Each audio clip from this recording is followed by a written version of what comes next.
करतल ध्वनि से स्वागत करें आज के इस कार्यक्रम के मुख्य अतिथि माननीय श्रम एवं रोजगार, पर्यावरण, वन और जलवायु परिवर्तन मंत्री श्री भूपेंद्र यादव जी।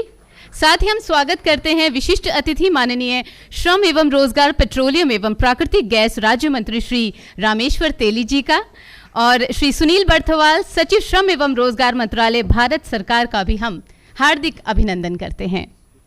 हमारे बीच मुखमीत सिंह भाटिया जी, ESIC के DG, और साथ ही श्रीमती नीलम शमी राव जी, जो कि केंद्रीय भविष्य निधि आयुक्त हैं, कर्मचारी भविष्य निधि संगठन। हम आपका भी अभिनंदन स्वागत करते हैं।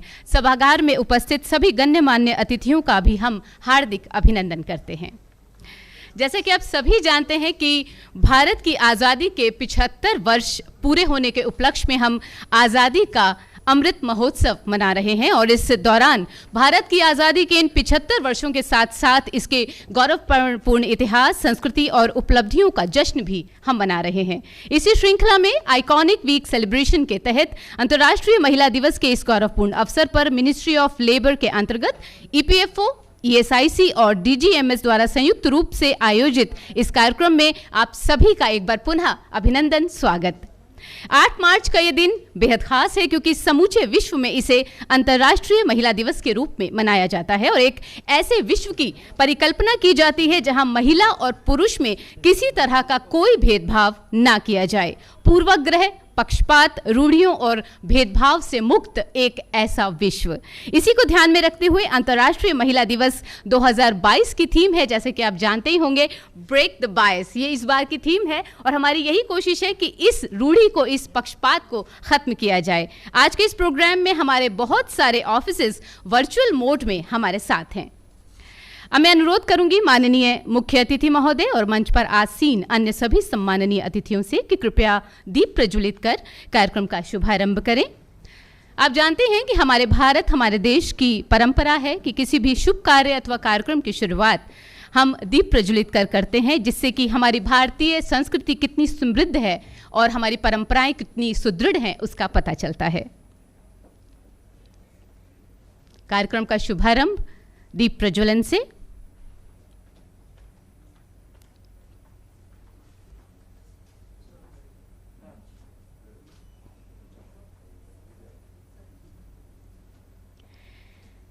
शुभम करोति कल्याणम आरोग्यम धन संपदा शत्रु बुद्धि विनाशाय दीपम ज्योति नमोस्तुते। इस श्लोक का अर्थ है, जो शुभ करता है, कल्याण करता है, आरोग्य रखता है, धन संपदा देता है और शत्रु बुद्धि का विनाश करता है, ऐसे दीप की रोशनी को नमन।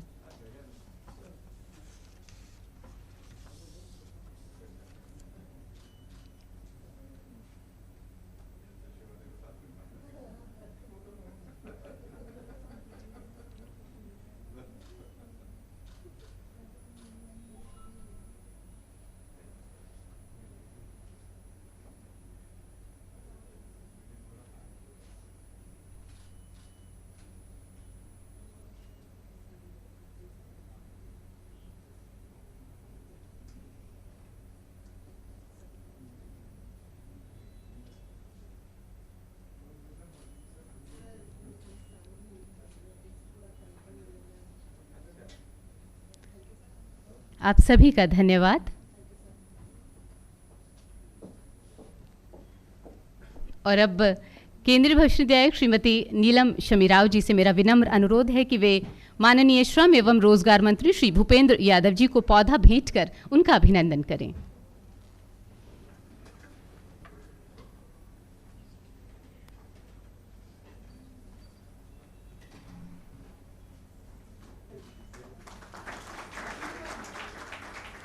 मैं गुजारिश करती हूँ श्रीमती नीलम सांघी जी, अपर केंद्रीय भविष्य निधि आयुक्त मुख्यालय, कर्मचारी भविष्य निधि संगठन से, कि वे माननीय श्रम एवं रोजगार राज्य मंत्री श्री रामेश्वर तेली जी का भी स्वागत करें और उन्हें पौधा भेंट करें।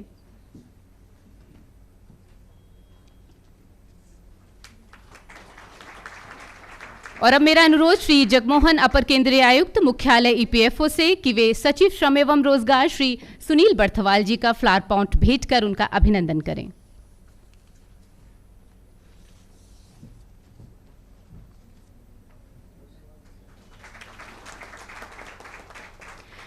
सचिव श्रम एवं रोजगार मंत्रालय भारत सरकार श्री सुनील बर्थवाल जी, जिन्होंने न सिर्फ सीपीएफसी के रूप में ईपीएफओ को अपने काबिल मार्गदर्शन से नई उपलब्धियां हासिल करने के लिए प्रेरित और प्रोत्साहित किया, बल्कि सेक्रेटरी लेबर एंड एम्प्लॉयमेंट के तौर पर भी निरंतर हमारा उत्साहवर्धन करते रहते हैं। सचिव महोदय से उद्घाटन भाषण के लिए मैं आदरपूर्वक अनुरोध करती हूँ। श्री सुनील बर्थवाल, करतल ध्वनि से अभिनंदन, स्वागत।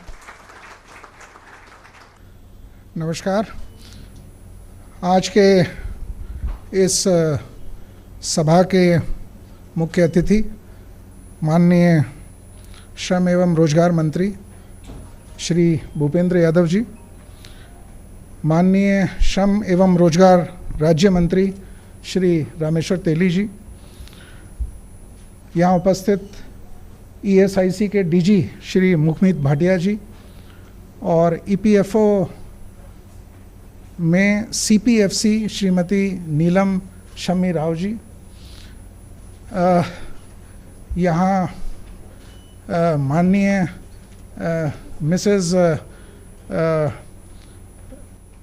डैगमर Walter from DG ILO and यहाँ उपस्थित राज्य सरकार और केंद्र सरकार के सभी वरिष्ठ पदाधिकारीगण, अन्य गणमान्य व्यक्ति, पत्रकार बंधु, देवियों एवं सज्जनों, ये हमारे लिए विशेष हर्ष की बात है कि आज जो हमारा आइकॉनिक वीक कल से शुरू हुआ 7 तारीख से, और आज 8 तारीख को हम इस आइकॉनिक वीक में महिला दिवस मना रहे हैं। और मैं आपको इस अवसर पर हार्दिक बधाई देना चाहता हूं, खासकर महिलाओं को। और आज जब हमने महिला दिवस की तैयारी करनी शुरू की और हमने माननीय मंत्री जी से आग्रह किया कि क्या क्या कार्यक्रम होंगे, तो उसमें ये कार्यक्रम तो था ही था, लेकिन आज माननीय मंत्री जी के निवास पर 50 से अधिक हमने ब्रिक किल्न और बीड़ी मजदूरों से, बीड़ी उद्योग से संबंधित महिलाओं को बुलवाया और उन महिलाओं को उनका हेल्थ चेकअप हुआ, उनके ब्लड प्रेशर लिया गया, उनका एनीमिया की जांच हुई। और एक ये कार्यक्रम बना कि उन महिलाओं की जांच न केवल आज की जाए, बल्कि अगले 6 महीने तक उनकी जांच का फॉलोअप भी हो, और उसके बाद जो स्थिति उत्पन्न हो उससे हमें ये पता चले कि जो खासकर ब्रिक किल्न, बीड़ी इंडस्ट्री और जो वल्नरेबल सेक्टर हैं, कंस्ट्रक्शन सेक्टर वगैरह, उन सेक्टर्स में महिलाओं की जो सेहत है उस पर कैसे विशेष ध्यान दिया जाए, इस बात पर आज एक बहुत बड़ा एक कार्यक्रम सवेरे सवेरे 8 बजे भी संपन्न हुआ।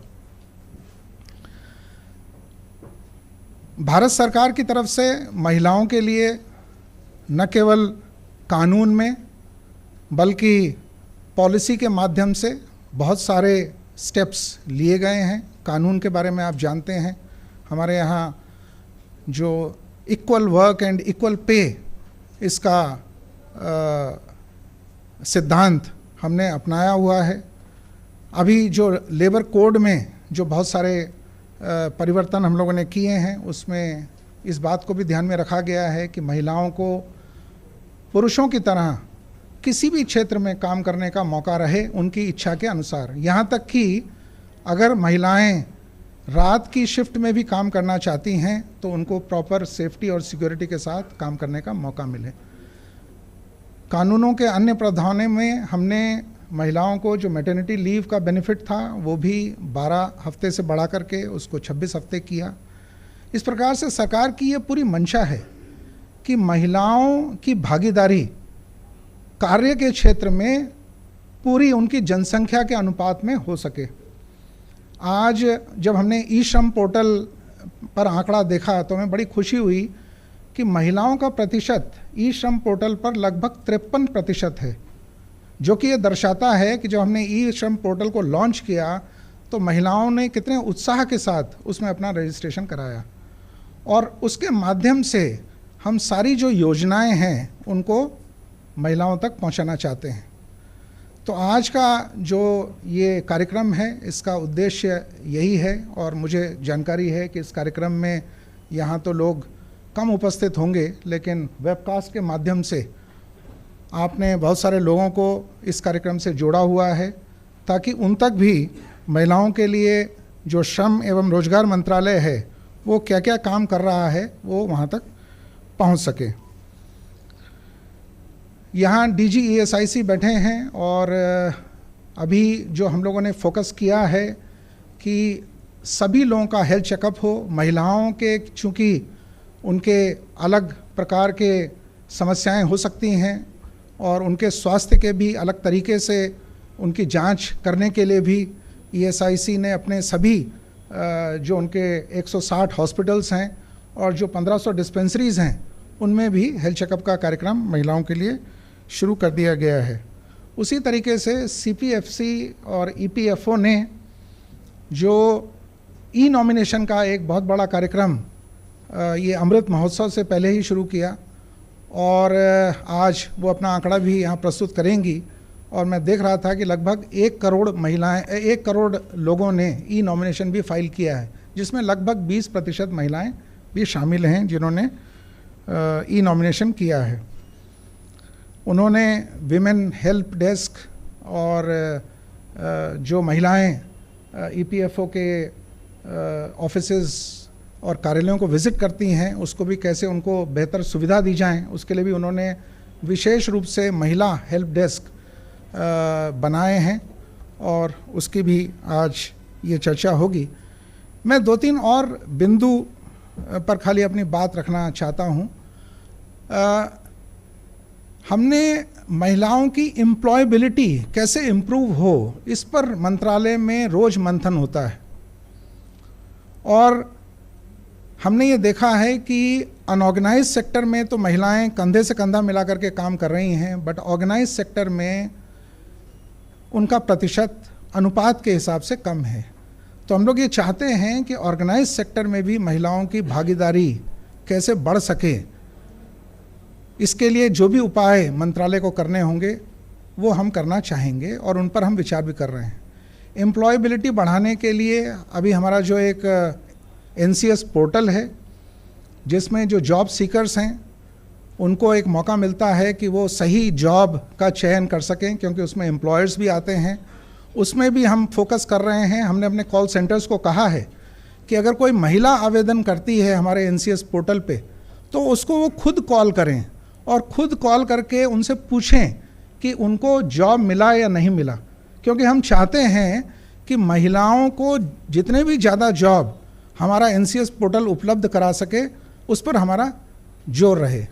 उसी तरीके से NCS पोर्टल को हमने जो स्किल डेवलपमेंट मंत्रालय है उसका जो असीम पोर्टल है और जो उसका स्किल इंडिया पोर्टल है उसके साथ भी उसको जोड़ा है, ताकि जो स्किलिंग की आवश्यकता है महिलाओं की और उसको उनको जो प्रमाण पत्र मिले वो भी उस NCS पोर्टल पे दर्ज हो सके, ताकि जो एम्प्लॉयर हैं वो ये देख सकें कि इन महिलाओं में ये दक्षता है। अभी फ़िलहाल हमने एक बड़ी एक्सरसाइज की जिसमें हमने फ्यूचर ऑफ वर्क पे काम किया, एंड यहाँ पे DG ILO बैठी हुई हैं, उनको मालूम है कि फ्यूचर ऑफ वर्क में हम उनके साथ भी काम कर रहे हैं। और हमने ये देखा है कि फ्यूचर ऑफ वर्क में जब वर्चुअल वर्क प्लेसेस हो जाएंगे, जब वर्क फ्रॉम होम की सुविधा हो जाएगी और फ्रॉम एनीवेयर काम करने की सुविधा होगी, तो महिलाओं की भागीदारी ज़्यादा बढ़ सकती है। और ये इस प्रकार के जो कार्य हैं जिसमें कि महिलाएं घर से काम कर सकती हैं, महिलाएं वर्क प्लेस न जा कर के भी दूसरी जगह बैठ कर के काम कर सकती हैं, उनको उस तरीके की सुविधाएं दी जा सकती हैं। तो उनको किस प्रकार से जो फ्यूचर ऑफ वर्क में नए प्रकार के रोजगार उत्पन्न हो रहे हैं उनसे उनको कैसे जोड़ा जाए, इस पर भी मंत्रालय काफ़ी काम कर रहा है। एक जो गिग एंड प्लेटफॉर्म इकोनॉमी जो है, जो भी फ्यूचर ऑफ वर्क से जुड़ी हुई है, गिग एंड प्लेटफॉर्म इकोनॉमी में भी हमने ये देखा कि बहुत सारे काम महिलाएं कर सकती हैं और गिग एंड प्लेटफॉर्म इकोनॉमी में भी महिलाओं का रोल कैसे इम्प्रूव हो, इस पर भी हम लोगों का पूरा ध्यान केंद्रित है और हम लोग कोशिश कर रहे हैं। अभी जब सरकार ने ये कहा कि जो बड़े दुष्कर क्षेत्र हैं माइंस अंडरग्राउंड माइंस के खासकर, उन क्षेत्रों में भी महिलाओं को मौका दिया जाए, और हमने ये देखा, और आज का जो दोपहर का फंक्शन है और शायद इस फंक्शन में भी वो लोग आए होंगे, कि जो महिलाएं अंडरग्राउंड माइंस में पहले काम नहीं कर पाती थी, वो महिलाएं अंडरग्राउंड माइंस में आज की डेट में काम कर रही हैं और बहुत बढ़िया काम कर रही हैं। तो हमारी ये कोशिश है भारत सरकार की कि जितने भी क्षेत्र हैं महिलाओं की इच्छा पर निर्भर हों। वो अगर चाहती हैं काम करना, चाहे दिन में काम करना चाहती हैं, अगर रात्रि की शिफ्ट में, क्योंकि ये एक दिक्कत थी कि अगर महिला को अगर आप लेते हैं और वो अगर रात्रि की शिफ्ट में काम नहीं कर पाती है तो लोगों को लगता था कि महिला को लेने से कोई फ़ायदा नहीं है, क्योंकि आपकी नाइट शिफ्ट भी चलती हैं। लेकिन अगर माइंस में, अंडरग्राउंड माइंस में नाइट शिफ्ट में भी, ओपन कास्ट माइंस में हमने उनको अलाउ किया है, तो मुझे लगता है कि इस प्रकार से उनकी इच्छा पर छोड़ने से उनको रोजगार के अवसर काफ़ी बढ़ेंगे। तो मैं आप लोगों का ज़्यादा समय ना लेते हुए आज इस अवसर पर सबसे पहले EPFO को बधाई देना चाहूँगा कि उन्होंने ये कार्यक्रम यहाँ पर आयोजित किया। आप लोग इस कार्यक्रम में शामिल हुए, इसके लिए हमें बेहद खुशी है। और इस कार्यक्रम से जो चर्चा के बिंदु निकलेंगे उनको लेकर के आप और जो महिलाएं हैं उन तक भी श्रम एवं रोजगार मंत्रालय के बिंदुओं को पहुंचाएंगी, ऐसी हमारी आशा है। मैं पुनः आज अंतर्राष्ट्रीय महिला दिवस के अवसर पर यहाँ उपस्थित सभी महिलाओं को बहुत बहुत बधाई देता हूँ। धन्यवाद।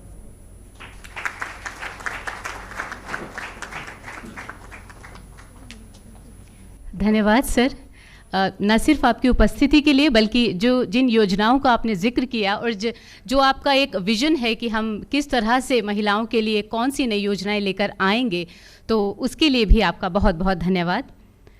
हमारा सौभाग्य है कि आज हमारे साथ विशिष्ट अतिथि के रूप में माननीय श्रम एवं रोजगार, पेट्रोलियम एवं प्राकृतिक गैस राज्य मंत्री भारत सरकार श्री रामेश्वर तेली जी उपस्थित हैं।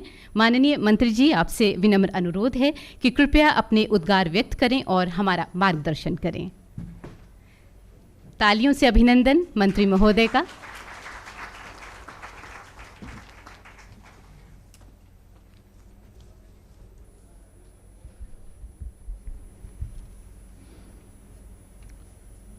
नमस्कार।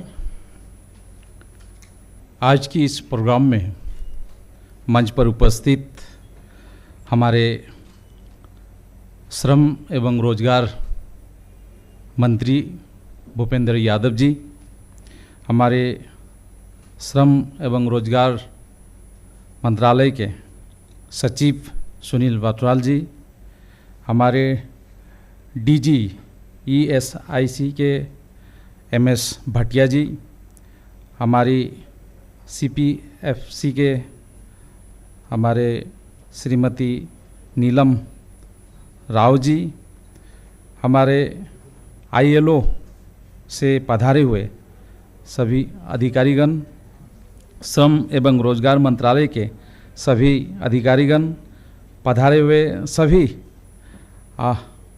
अतिथियों को मैं स्वागत करता हूं। मैं आप सभी को भारत सरकार द्वारा मनाए जा रहे आज़ादी के अमृत महोत्सव की हार्दिक शुभकामनाएं देता हूं। आज के दिन का विशेष महत्व है। आज अंतर्राष्ट्रीय महिला दिवस है। इस अवसर पर मैं यहाँ पधारे हुए सभी सम्मानित अतिथियों, विशेष रूप से इस आयोजन में पधारे हुए महिलाओं को इस दिवस की हार्दिक शुभकामनाएं देता हूं। आज की इस दिवस का आयोजन महिलाओं की शक्ति और प्रतिभा की पहचान दिखाना है। साथ ही यह अवसर आज़ादी के लिए बलिदान देने वाले बहादुर महिलाओं एवं समाज के विकास के लिए योगदान देने वाले महिलाओं की याद करने का भी अवसर है। ईपीएफओ के द्वारा श्रम मंत्रालय की कई योजनाओं का लाभ हमारे मजदूर भाई बहनों तक बेहतर तरीके से पहुंचाया जा रहा है। मैं आपसे यह साझा करना चाहता हूं कि 25 फरवरी से 5 मार्च तक ईपीएफओ द्वारा चलाई गई विशेष अभियान के तहत महिला श्रमिकों के लगभग 1 लाख दावे का निपटारा किया गया है। नॉर्थ ईस्ट क्षेत्र में भी ईपीएफओ के द्वारा महिला कर्मियों को सुगम तरीके से सेवाएं दी जा रही है। नॉर्थ ईस्ट में महिला कर्मियों की संख्या लगातार बढ़ रही है। मैं आशा करता हूं कि ईपीएफओ श्रमिकों की सामाजिक सुरक्षा प्रदान करने के लिए जो अच्छे कार्य कर रहे हैं उसे लगातार आगे बढ़ाएगा तथा श्रमिकों की बेहतर सेवाएं प्रदान करता रहेगा। आज़ादी के अमृत महोत्सव में श्रम मंत्रालय द्वारा आयोजित इस समारोह के दौरान ईपीएफओ के द्वारा महिला एवं महिला श्रमिकों के वित्त हितों को रक्षा के लिए सभी कार्यालयों द्वारा नामांकन शिविर आयोजित किए जा रहे हैं। इसके अलावा बड़े पैमाने पर महिला कर्मियों वाले क्षेत्र में विशेष नामांकन शिविर आयोजित किए जाएंगे ताकि वहां की महिलाएं आसानी से नामांकन दाखिल कर सके। ईपीएफओ द्वारा नामांकन में बेहतर काम करने वाले कार्यालयों एवं संस्थानों को सम्मानित भी किया जाएगा। महिला कर्मचारियों का 100% नामांकन पूरा करने वाले प्रत्येक संस्थान को प्रशंसा पत्र प्रदान किया जाएगा। ईएसआईसी के द्वारा श्रमिकों को बेहतर इलाज और सामाजिक सुरक्षा देने के लिए लगातार नए कदम उठाए जा रहे हैं।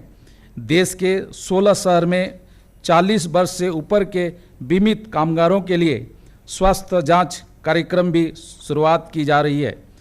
इस तरह की जांच से रोगी के शुरुआती दिनों में ही इलाज संभव होगा। हमारी सरकार महिलाओं को हर क्षेत्र में बराबर का अवसर देने के लिए सभी जरूरती कदम उठा रही है।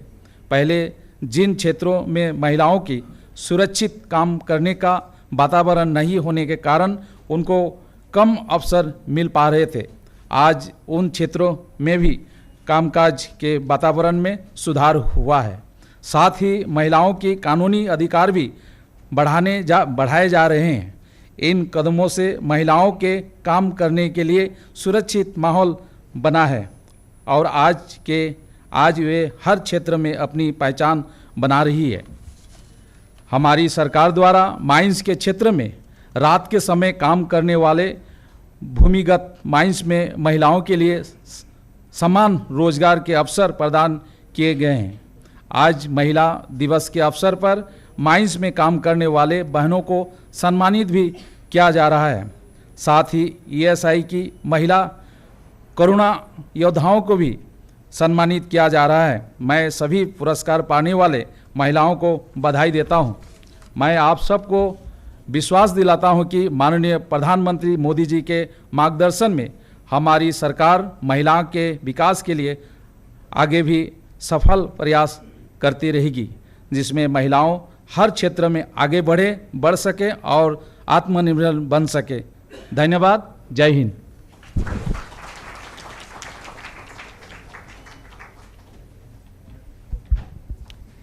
धन्यवाद मंत्री महोदय। जैसे कि आप सभी जानते हैं कि कर्मचारी भविष्य निधि संगठन अपने सब्सक्राइबर्स यानी अपने अंशदाताओं को सामाजिक सुरक्षा देने के लिए पिछले कई वर्षों से लगातार प्रयासरत है। संगठन की यही कोशिश रहती है कि भविष्य निधि के सदस्यों को सभी सुविधाएं आसानी से और घर बैठे उपलब्ध कराई जा सकें। ईपीएफओ द्वारा अपनी महिला स्टेक होल्डर्स के लिए क्या प्रयास किए जा रहे हैं और इसमें क्या उपलब्धि हासिल की गई है, इसकी एक झलक इस शॉर्ट फिल्म में देखी जा सकती है। आइए देखते हैं ये शॉर्ट फिल्म। भविष्य निधि संगठन ईपीएफओ दुनिया के सबसे बड़े सामाजिक सुरक्षा संगठनों में से एक। सेवानिवृत्ति लाभ, पेंशन, और इंश्योरेंस योजनाओं के माध्यम से कामगारों को आर्थिक एवं सामाजिक सुरक्षा प्रदान करता है। इसके अतिरिक्त ईपीएफओ अंतर्राष्ट्रीय कामगारों को भी सामाजिक सुरक्षा के दायरे में लाता है। जीवन के हर चरण में ईपीएफओ कामगारों का साथ देता है, आर्थिक स्वतंत्रता और सामाजिक सुरक्षा प्रदान करता है, जैसे कि उच्च शिक्षा, चिकित्सा, शादी विवाह, मकान आदि। महिलाएं समाज का भविष्य तय करती हैं। 26 लाख से भी अधिक महिलाएं आज ईपीएफओ की सदस्य हैं। इस संख्या में वर्ष 2020 के मुकाबले 37% की वृद्धि हुई है। आजादी के अमृत महोत्सव और अंतर्राष्ट्रीय महिला दिवस के अवसर पर महिला कार्यबल को महत्व देने, उसे सशक्त बनाने और गौरवान्वित करने के प्रयास में ईपीएफओ ने 3 प्रमुख कदम उठाए हैं। 100% सभी महिला सदस्यों द्वारा प्राप्त दावों का निपटान, परिवार सशक्तिकरण की दिशा में महिलाओं द्वारा ई नॉमिनेशन का विशेष अभियान, ईपीएफओ की सभी सेवाओं के लिए महिला विशेष पटल। पिछले वर्ष दिल्ली के दफ्तर से शुरू हुई परंपरा आज पूरे देश में मनाई जा रही है। अंतर्राष्ट्रीय महिला दिवस के दिन ईपीएफओ ने महिला कामगारों के 5 मार्च तक के दावों का 100% निपटान करते हुए लगभग 1,40,000 से भी अधिक दावों का निपटान किया है। 7 लाख से अधिक महिलाओं ने ई नॉमिनेशंस कर अपने परिवार को सशक्त किया है। 10,000 से भी अधिक स्थापनाएं तो वो हैं जिन्होंने अपनी सभी महिला कर्मियों का 100% ई नॉमिनेशन पूर्ण किया। इससे सदस्य के परिवार को पीएफ, परिवार पेंशन और 7 लाख तक ईडीएलआई का लाभ प्राप्त करने में सहूलियत होगी। ईपीएफओ के साथ इस मुहिम में जुड़ते हुए ईएसआईसी ने अपने सभी मैटरनिटी क्लेम्स के निपटान का तोहफा दिया है। अंतर्राष्ट्रीय महिला दिवस के उपलक्ष्य पर ईपीएफओ विशेष रूप से महिला हितधारकों के लिए हेल्प डेस्क की स्थापना करने जा रहा है। इन सहायता केंद्रों का उद्घाटन आज माननीय मंत्री जी के कर कमलों द्वारा किया जा रहा है। इस पटल पर महिलाओं को ईपीएफओ की सारी जानकारी या सेवाएं इकट्ठी मिल पाएंगी। आज महिलाएं हर क्षेत्र में अपना परचम लहरा रही हैं। महिलाएं पुरुषों के साथ कंधे से कंधा मिलाकर चल रही हैं। और अब तो केंद्रीय मंत्रालय ने खदानों में भी महिलाओं को काम करने की छूट दे दी है। आज अंतर्राष्ट्रीय महिला दिवस के अवसर पर ईपीएफओ नमन करता है महिलाओं की आशा, साहस और शक्ति की भावना को।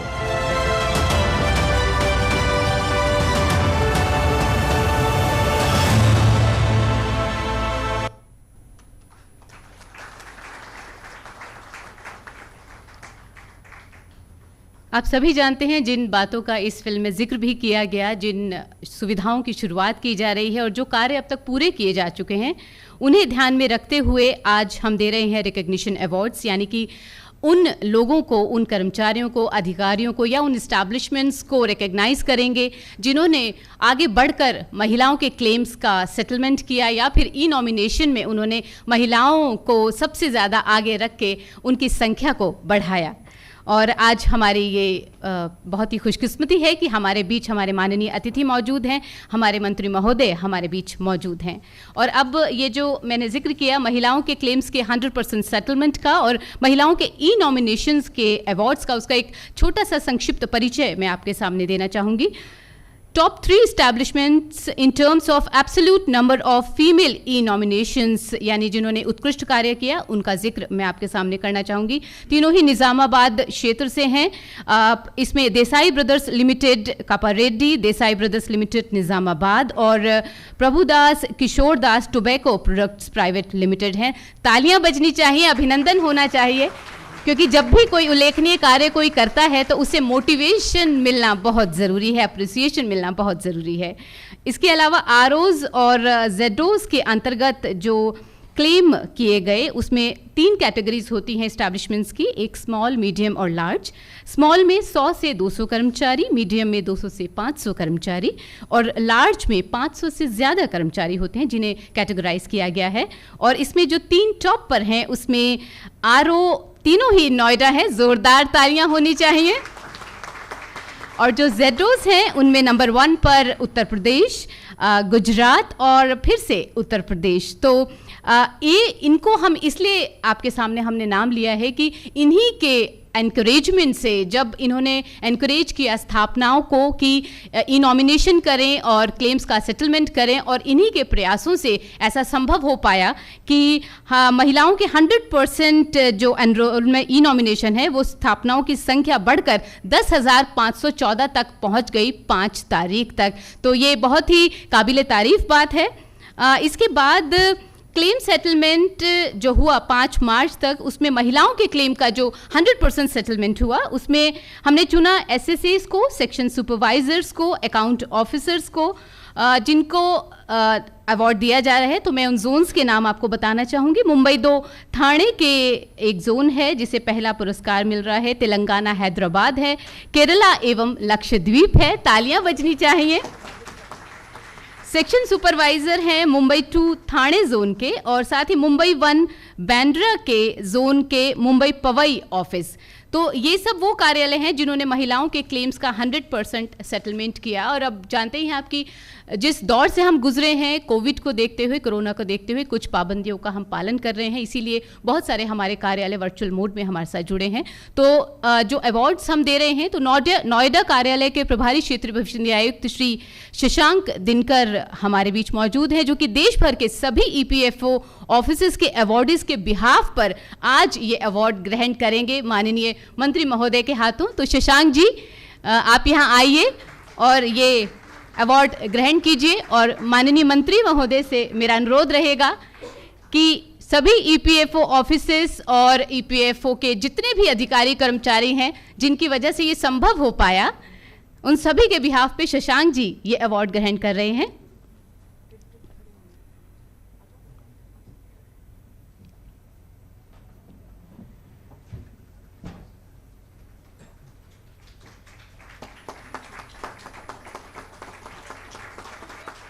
साथ ही मैं रिक्वेस्ट करूंगी दिल्ली सेंट्रल के रीजनल कमिश्नर श्री आलोक यादव जी से कि वो भी यहां आए और वो भी ईपीएफओ के सभी ऑफिसर्स के बिहाफ पर जो उल्लेखनीय कार्य ईपीएफओ के कार्यालयों ने किए हैं उनके बिहाफ पर ये अवार्ड ग्रहण करें। श्री आलोक यादव, दिल्ली सेंट्रल के रीजनल पीएफ कमिश्नर।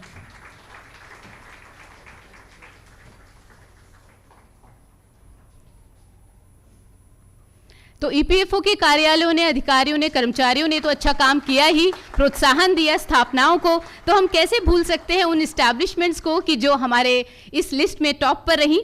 तो इस्टेब्लिशमेंट्स के बिहाफ पर हमारे बीच मौजूद है man power group services India private limited, जो कि दिल्ली सेंट्रल के अधीन है। इसका इस्टेब्लिशमेंट कोड है DLCPM 24754। इनके श्री दीपांकर दास, हेड स्टाफ एंड ऑपरेशंस हमारे बीच मौजूद है मैन पावर ग्रुप सर्विसेज के। आप आए और माननीय मंत्री जी के हाथों अपना अवार्ड ग्रहण करें। Shri Dipankar Das ji, man power group की तरफ से।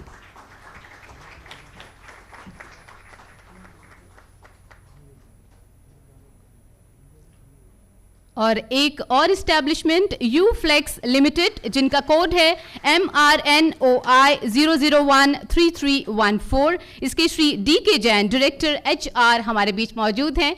तो सर आइए और इस्टेब्लिशमेंट्स के बिहाफ पर ये अवार्ड मंत्री महोदय के हाथ से ग्रहण कीजिए। Shri DK Jain, director HR Uflex limited.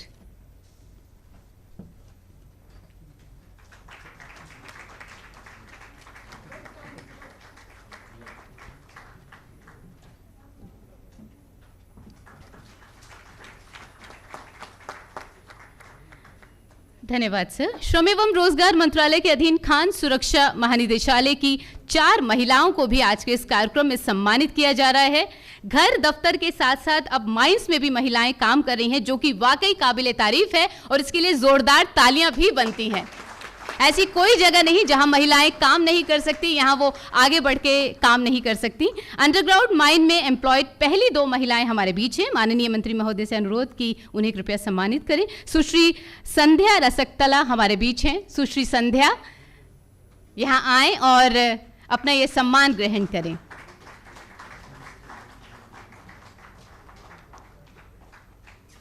Underground mines में एम्प्लॉयड महिलाएं हैं।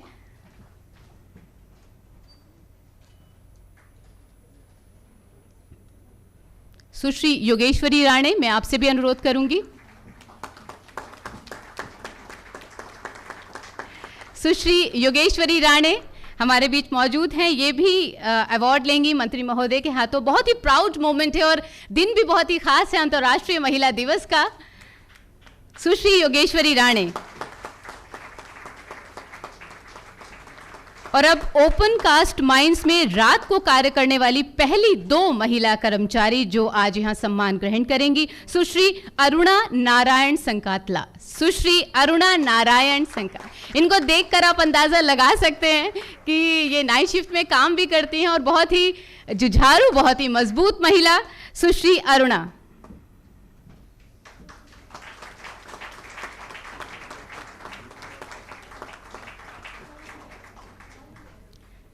अगला नाम सुश्री बिपाशा बिस्वास।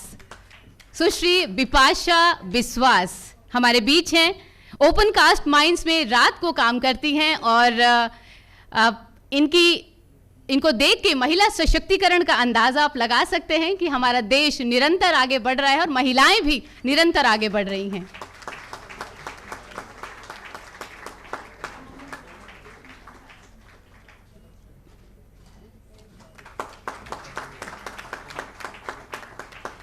हमारा अगला अवार्ड है ईएसआईसी की महिला कोविड-19 वॉरियर्स के लिए। माननीय महोदय से वो जानते हैं कि जो हमारे जो फ्रंट लाइन वॉरियर्स हैं, जिन्होंने कोविड काल में इतनी मेहनत की, घर भी संभाला और अपने मरीजों को भी संभाला और अपनी दृढ़ इच्छा शक्ति और मजबूती का परिचय दिया। इसमें अंधेरी मुंबई के ईएसआईसी हॉस्पिटल की medical officer doctor Jayshree Shiv Kumar Bhale हमारे बीच मौजूद हैं। जोरदार तालियां। अंधेरी मुंबई के ईएसआईसी हॉस्पिटल की medical officer doctor Jayshree Shiv Kumar भाले।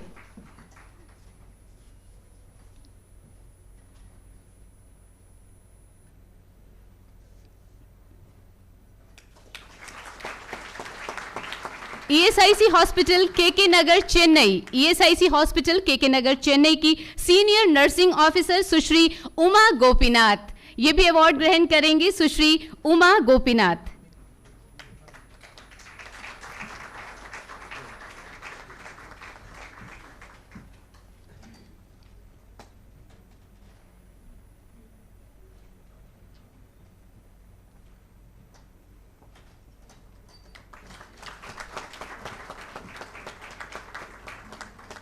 दिल्ली के झिलमिल इलाके में जो ईएसआईसी हॉस्पिटल है उसकी पैरामेडिकल स्टाफ सुश्री मीनाक्षी हमारे बीच मौजूद हैं। आइए मैम अपना अवार्ड ग्रहण करें और जो आपने काम किया है उसके लिए अवार्ड कुछ भी नहीं है, लेकिन हम दिल से आपको ये अवार्ड दे रहे हैं और हमारी खुशकिस्मती है कि माननीय मंत्री महोदय के हाथों आप ये अवार्ड ग्रहण कर रही हैं।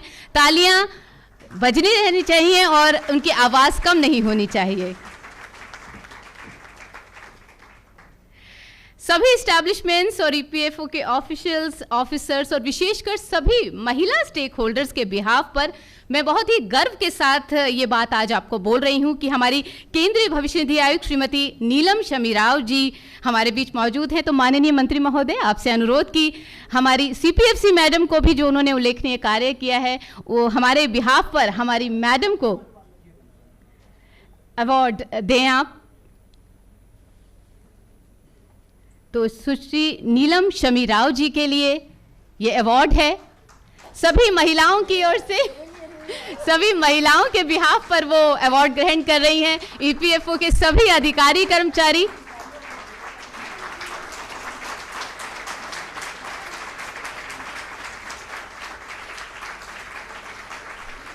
वो जिस सादगी से कह रही हैं कि मेरे लिए नहीं है, लेकिन वो ये भूल जाती हैं कि उनका मार्गदर्शन है, उनका दिशा निर्देश है और उनका कुशल नेतृत्व है कि हम आज ये सब कर पा रहे हैं। Thank you so much sir. और इतिहास गवाह है कि महिलाएं हर समाज में एक महत्वपूर्ण भूमिका निभाती हैं, जिसकी बानगी अभी आप देख चुके हैं। और किसी भी राष्ट्र के निर्माण का जो निरंतर विकास है उसमें महिलाओं के योगदान को भुलाया नहीं जा सकता। अंतर्राष्ट्रीय महिला दिवस के इस गौरवपूर्ण अवसर पर माननीय श्रम एवं रोजगार मंत्री महोदय की गरिमामयी उपस्थिति में उन्हीं के कर कमलों द्वारा आज ईपीएफओ की एक नई पहल का शुभारंभ किया जा रहा है। देश भर में ईपीएफओ के सभी कार्यालयों में अब होगा महिला हेल्प डेस्क।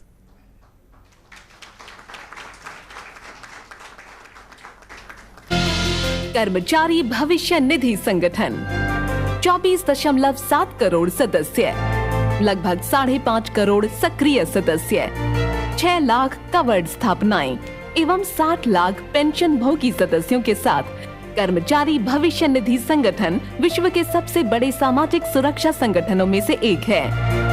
ईपीएफओ के पास 21 आंचलिक कार्यालयों, 138 क्षेत्रीय कार्यालयों और 114 जिला कार्यालयों का एक राष्ट्रव्यापी नेटवर्क है जो स्टेक होल्डर्स तक पहुंचता है और सामाजिक सुरक्षा सेवाओं का विस्तार सुनिश्चित करता है।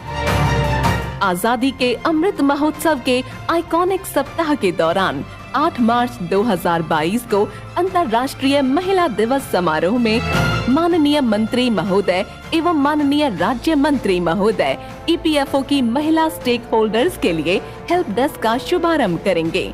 ये ईपीएफओ के ग्राहक सेवा प्रभाग द्वारा की गई विशिष्ट पहल है। इस हेल्प डेस्क से ईपीएफओ की महिला स्टेक होल्डर्स को अपने प्रश्नों व शिकायतों के समाधान में सहायता मिलेगी। संगठन के प्रत्येक कार्यालय में एक पीआरओ, जनसंपर्क अधिकारी और सुविधा केंद्र है। सभी आगंतुकों का सुविधा केंद्र पर स्वागत किया जाता है और उन्हें विभिन्न सेवाओं एवं लाभों के बारे में उचित मार्गदर्शन या स्पष्टीकरण दिया जा रहा है। उन्हें ऑनलाइन दावे और ई-केवाईसी अपडेशन, ई-नॉमिनेशन आदि जमा करने में सक्षम बनाने के लिए हेल्प डेस्क भी स्थापित किए गए हैं। इसी संदर्भ में महिलाओं के लिए विशिष्ट रूप से महिला हेल्प डेस्क प्रारंभ की गई है। महिला स्टेक होल्डर्स को इस हेल्प डेस्क से उन्हें उनके व्यवसाय में सहायता मिलेगी। यह भी उल्लेखनीय है कि स्वतंत्र भारत के इतिहास में पहली बार महिलाओं को खदानों में काम करने का अवसर प्रदान किया जा रहा है। माननीय श्रम एवं रोजगार मंत्री के निर्देशानुसार 5 महानगरों दिल्ली, बैंगलोर, मुंबई, चेन्नई एवं कोलकाता में महिला हेल्प डेस्क का शुभारंभ किया जा रहा है। अन्य क्षेत्रीय कार्यालयों ने भी स्वैच्छिक रूप से अपने कार्यालयों में महिला हेल्प डेस्क स्थापित करना शुरू कर दिया है।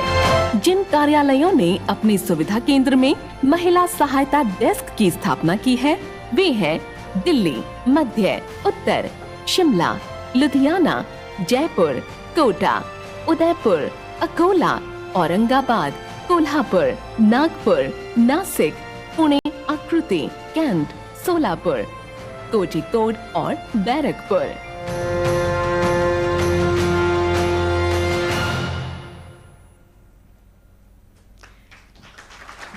और अब माननीय मंत्री महोदय से अनुरोध है कि कृपया रिमोट दबाकर इस सुविधा यानी महिला हेल्प डेस्क का शुभारंभ करें।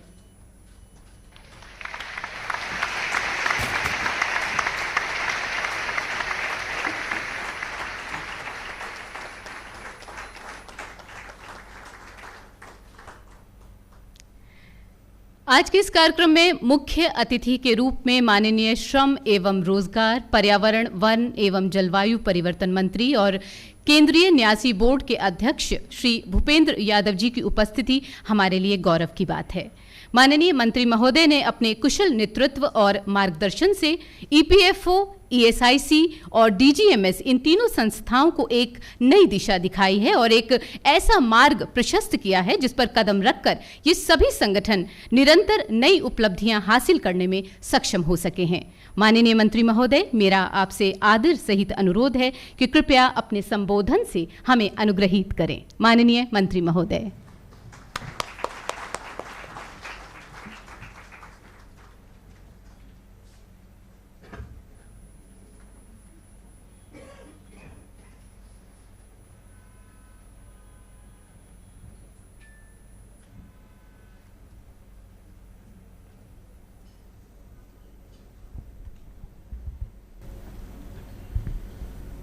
आज के इस कार्यक्रम में मेरे साथ मंच पर उपस्थित मेरे सहयोगी मंत्री श्री रामेश्वर तेली जी, हमारे विभाग के सचिव श्री सुनील बर्थवाल जी, ईपीएफओ के प्रमुख सम्मान्य नीलम जी, हमारे डीजी ESI सी सम्मान्य मुखमित जी, उपस्थित विभाग के सभी कर्मचारी, अधिकारीगण, मीडिया के प्रतिनिधि, ट्रेड यूनियन के प्रतिनिधि, ILO के प्रतिनिधि और वर्चुअली ESI संस्थान के जुड़े हुए सभी अधिकारीगण, सबसे पहले तो आप सभी को महिला दिवस की बहुत शुभकामनाएं। और ये महिला दिवस हम लोग 2022 में मना रहे हैं, 21 में,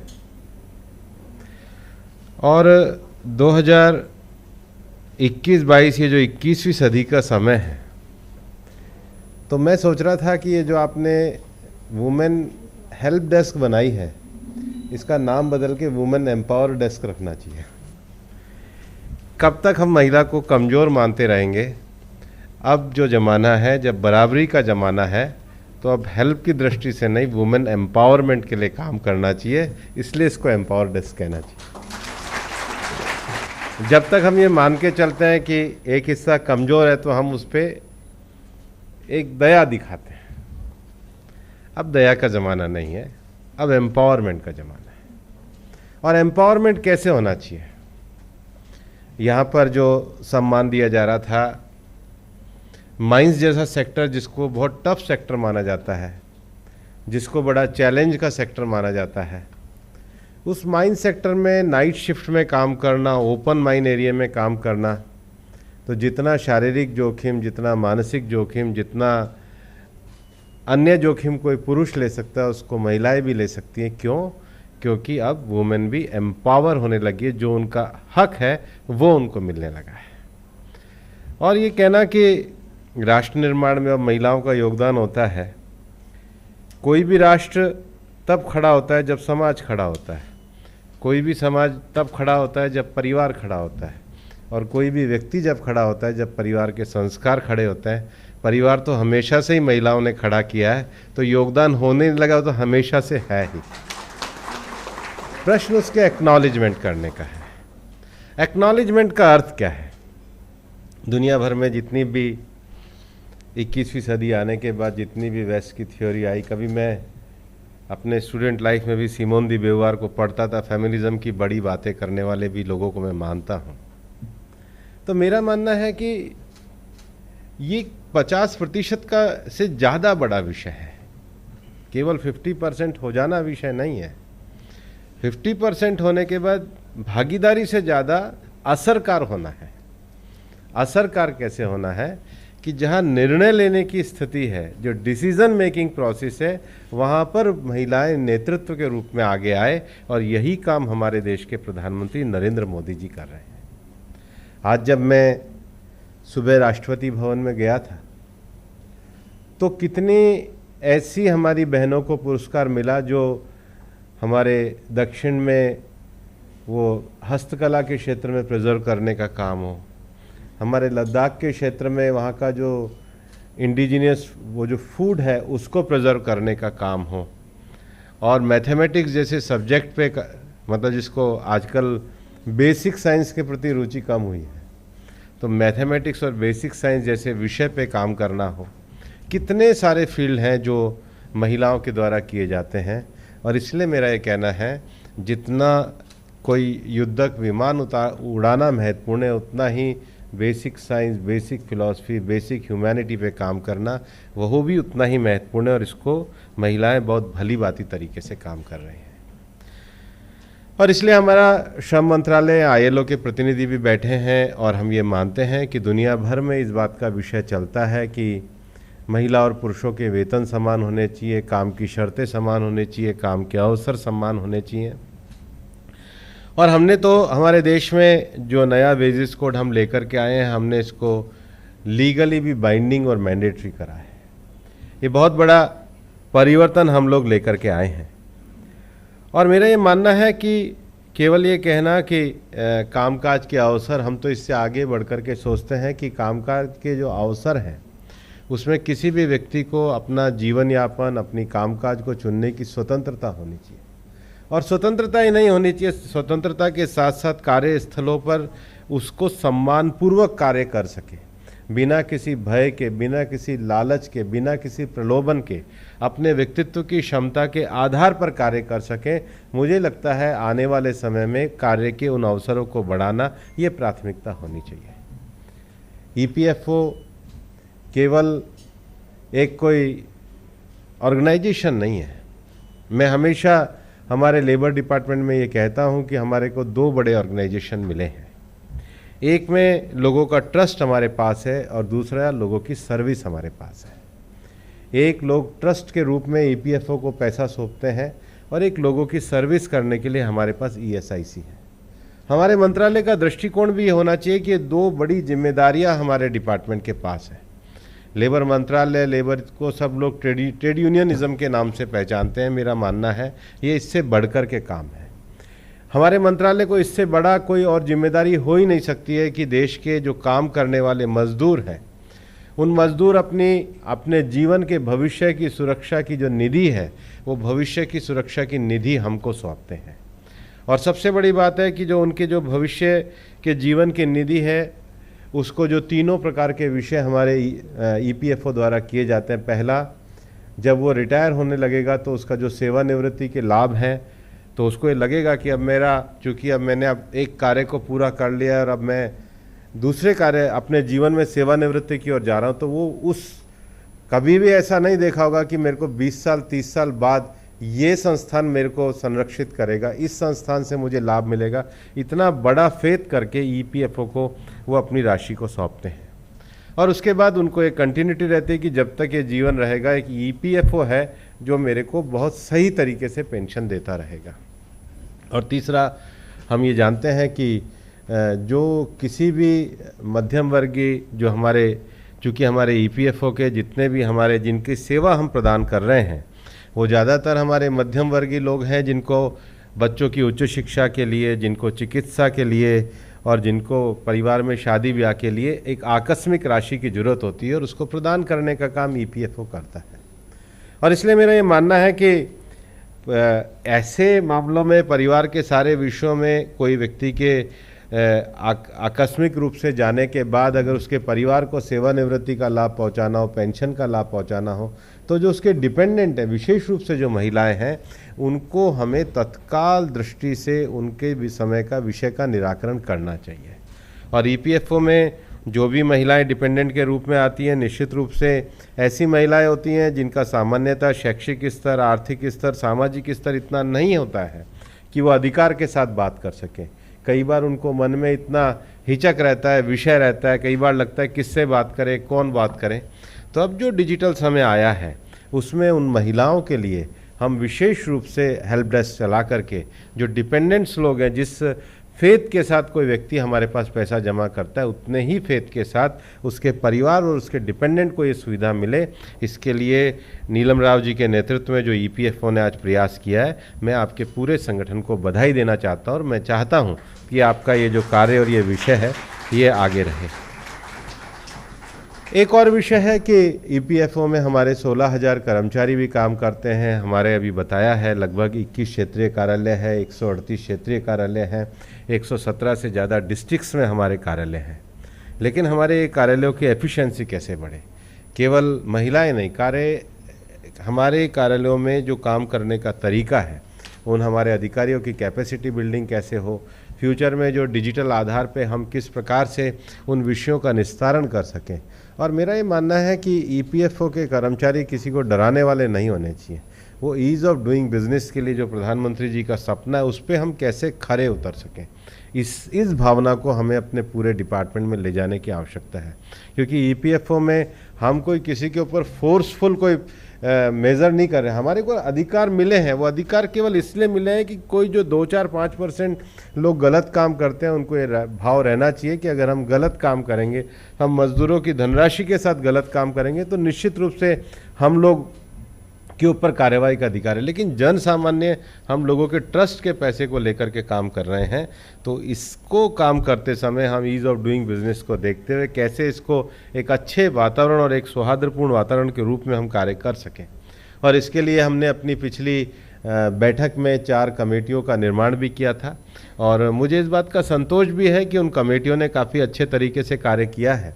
और अभी 11-12 मार्च को हमारी जो गुवाहाटी में बैठक होने वाली है, निश्चित रूप से इस संगठन के ओवरऑल स्ट्रेंथनिंग के लिए, डिजिटल मैकेनिज्म को बढ़ाने के लिए, संगठन के ट्रस्ट को बढ़ाने के लिए, ईज़ ऑफ डूइंग बिजनेस को आगे बढ़ाने के लिए और इसके कर्मचारियों की कैपेसिटी बिल्डिंग के लिए जो भी हमारी कमेटियों के निर्णय आएंगे, हम सब लोग मिलकर के उसको आगे बढ़ाने का काम करेंगे। और इसलिए हमारे सरकार की जो पूरी नीति है कि श्रमिक कार्यबल काम करे और श्रमिक कार्यबलों में विशेष रूप से आज महिला दिवस के अवसर पर मैं कहना चाहूँगा कम से कम 5-6 चीज़ों को लेकर के। पहला, महिलाओं को केवल काम करने का अधिकार नहीं मिले, काम करने की स्वतंत्रता, अपने व्यवसाय चुनने की स्वतंत्रता गरिमापूर्ण तरीके से मिले। वहाँ कोई भय, पक्षपात, किसी भी प्रकार के द्वेष उनको ना हो। ऐसे कार्यस्थलों को आगे बढ़ाने के लिए हमारा संगठन भी और हमारा मंत्रालय भी पूरी तरीके से प्रतिबद्ध है। दूसरा, केवल काम करने की स्वतंत्रता, काम को चुनने की स्वतंत्रता नहीं, उनको वेतन के अवसर भी बराबर मिले, ये कानूनी रूप से भी हम लोगों ने तय किया है। तीसरा, उनको स्वास्थ्य की भी पूरी सुविधा मिले। और मेरा ये मानना है कि प्रधानमंत्री जी का जो हमेशा एक सपना रहता है कि उनकी सरकार गरीब कल्याण के लिए समर्पित सरकार है। ये जो सरकार इस समय केंद्र में चल रही है, इस सरकार की जिस राजनीतिक विचार को लेकर सरकार काम करती है वो अंत्योदय की भावना है। अंत्योदय की भावना का अर्थ है कि लास्ट माइल पे कौन खड़ा हुआ है, उसके लिए हम क्या काम कर सकते हैं।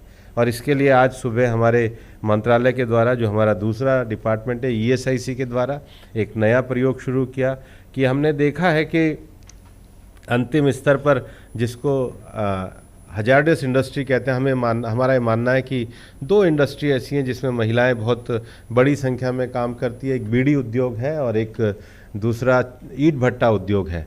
वहाँ पर जो काम करने वाली हमारी मजदूर महिलाएं हैं, उनका स्वास्थ्य उस कार्य क्षेत्र में काम करने के कारण, लगातार मिट्टी होने के कारण, ईंट भट्टा क्षेत्र में हमको पता है सिलोकिसिस जैसी बीमारी जो है वो काफ़ी ज़्यादा रहती है और बीड़ी क्षेत्र में काम करने के कारण उनको जो बीमारी रहती है, तो उसको ऑक्यूपेशनल डिजीज़ को पहचान करने के लिए आज एक प्रयोग किया है कि लगभग कुछ महिलाओं को चुन करके लगातार 6 महीने तक उनकी जांच होगी और बाद में फिर महिला कल्याण मंत्रालय के साथ मिल करके, क्योंकि आज वहाँ पे महिला कल्याण मंत्री हमारी स्मृति जी भी आई थी और निश्चित रूप से उन सब महिलाओं के स्वास्थ्य के लिए ये ESIC ने एक बड़े जॉब को अपने हाथ में लिया। मैं ESIC को भी आज इस अवसर पे बधाई देना चाहता हूँ और हम एक ऐसे कार्य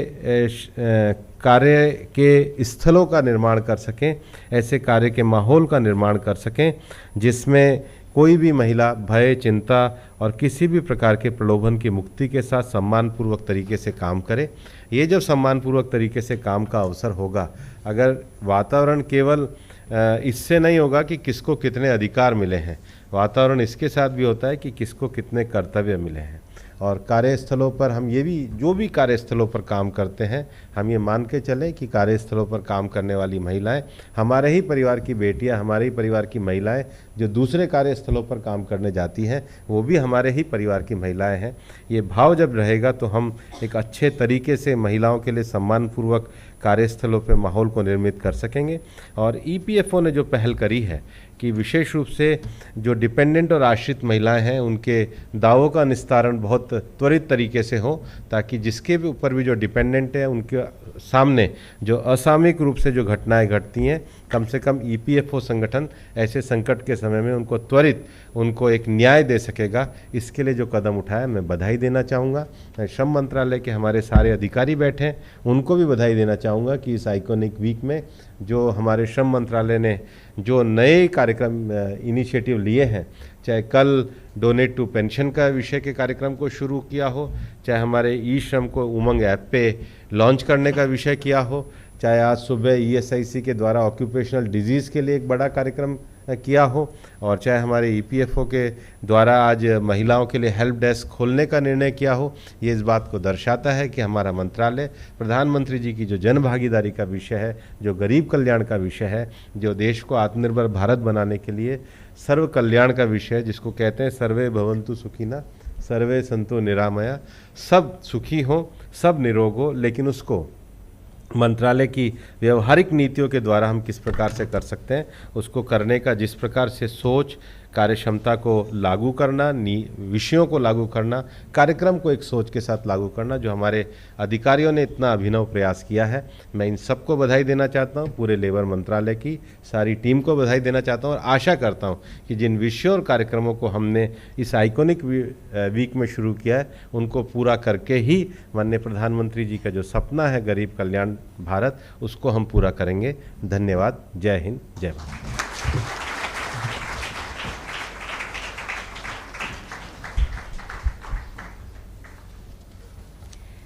माननीय मंत्री महोदय, आपने जो बातें कही और ख़ास तौर पर जो आपने उत्साहवर्धन बातें कही और जो राह हमें दिखाई है उसके लिए आपका बहुत बहुत आभार, दिल से आभार।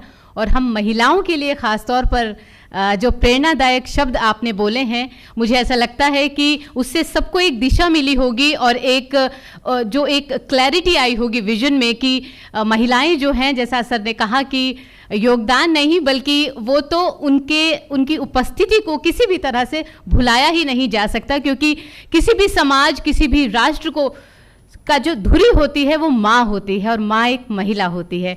तो सर आपका बहुत बहुत धन्यवाद हमारी हौसला अफजाई के लिए। और अंतर्राष्ट्रीय महिला दिवस के इस मौके पर यह कहते हुए मैं बहुत गौरवान्वित महसूस कर रही हूँ, मुझे रोमांच भी हो रहा है कि ईपीएफओ के इतिहास में ऐसा पहली बार हुआ है कि इस संगठन के सर्वोच्च पद यानी केंद्रीय भविष्य निधि आयुक्त के पद पर भारतीय प्रशासनिक सेवा की एक बेहद कर्मठ महिला अधिकारी श्रीमती नीलम शमी राव आसीन है। सबसे पहले तो अभिनंदन करें मैडम का करतल ध्वनि से। और अब आदर और सम्मान के साथ मैं उनसे निवेदन करूंगी कि कृपया धन्यवाद ज्ञापित करें। मैडम नीलम शमी राव।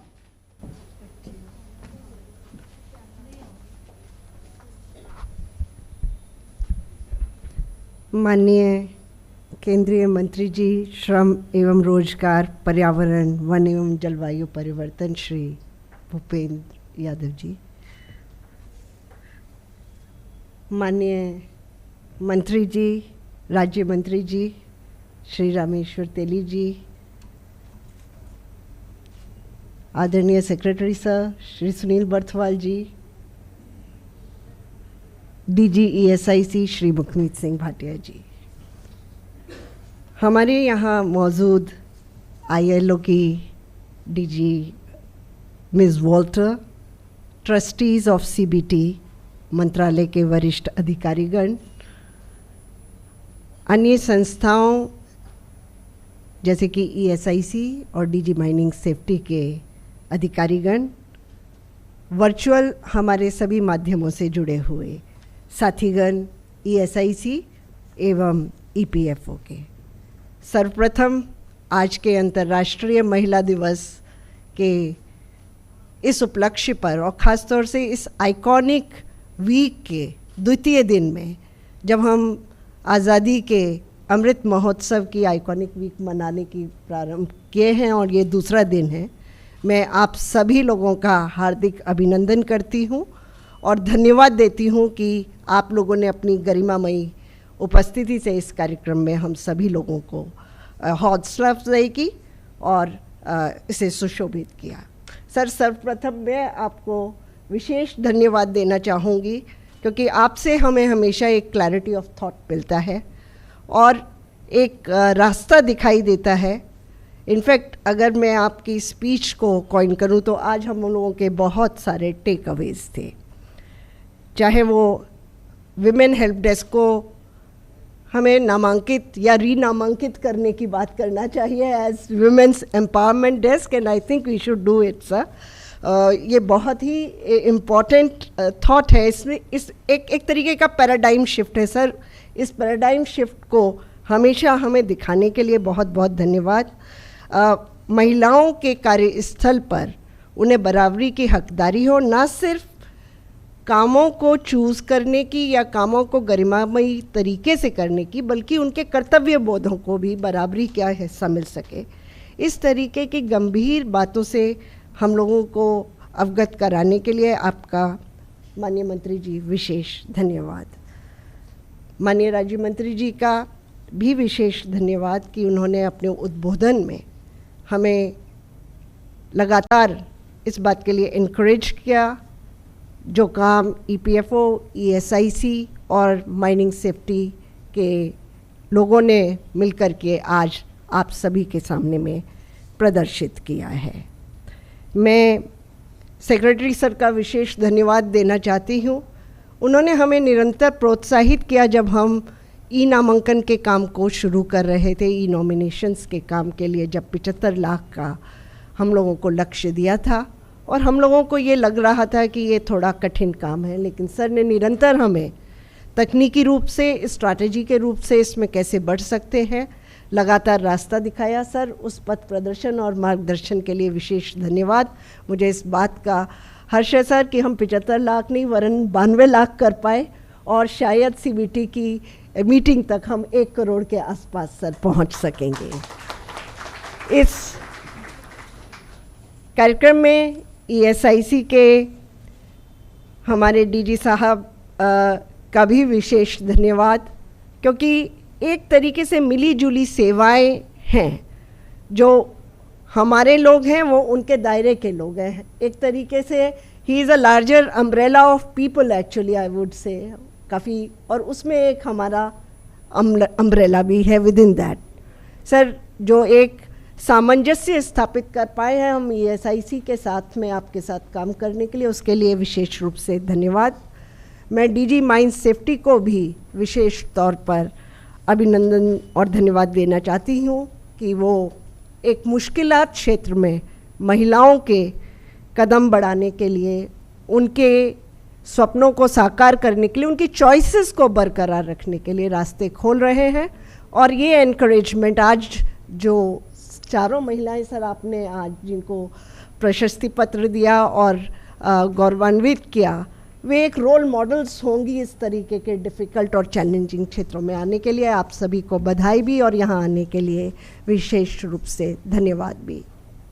सर, आपके सानिध्य में हम लोगों को जो बातें लगातार आप हमें दिशा निर्देश देते हैं, उन पर हम लोगों का अमला, हम लोगों के अधिकारी, और आज सभी ये लोग वर्चुअल जुड़े हुए हैं, बहुत मेहनत इन लोगों ने, हमारे अधिकारी कर्मचारियों ने किया।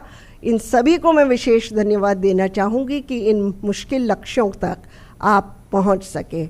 आपने निरंतर एक बात कही जो कि ट्रस्ट की और विश्वास की, उसी ट्रस्ट और विश्वास को कायम रखते हुए EPFO को, भविष्य निधि संगठन को अपने आगामी कार्यकलापों को देखना होगा। ईज़ ऑफ डूइंग बिजनेस, मैं आपको विश्वास दिलाना चाहती हूँ, हम लोगों का फोरमोस्ट पिलर रहेगा और एफिशिएंसी को लगातार बढ़ाने के लिए हम कार्यरत रहेंगे। मैं विशेष रूप से मंत्रालय से पधारे हमारे वरिष्ठ अधिकारियों का भी धन्यवाद देना चाहूँगी कि वो समय निकाल करके आए और साथ में उन्होंने समय समय पर हमको सभी मुद्दों पर निरंतर मदद की। आज पुनः अंतर्राष्ट्रीय महिला दिवस समारोह पर मैं आप सभी को पुनः बधाई देती हूँ, आपका हार्दिक अभिनंदन भी करती हूँ और साथ में इस कार्यक्रम में जुड़े हुए, कार्यक्रम में इस संयोजन को करने वाले सभी अधिकारी कर्मचारियों का विशेष धन्यवाद भी देती हूँ। धन्यवाद।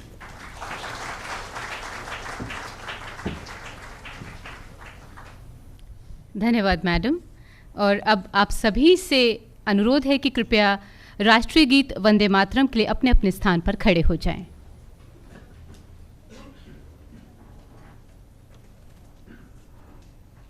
वंदे मातरम, वंदे मातरम, सुजला सुफला मलयज शीतला सस्य श्यामला मातरम, वंदे मातरम।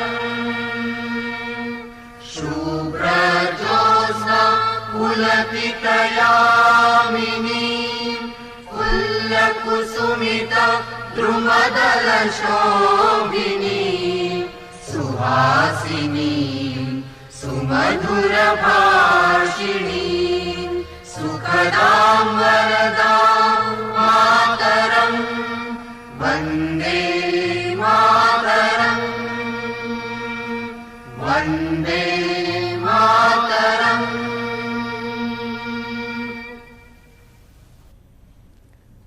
अब सभी माननीय अतिथिगण से अनुरोध कि कृपया दोपहर के भोजन के लिए प्रस्थान करें। धन्यवाद।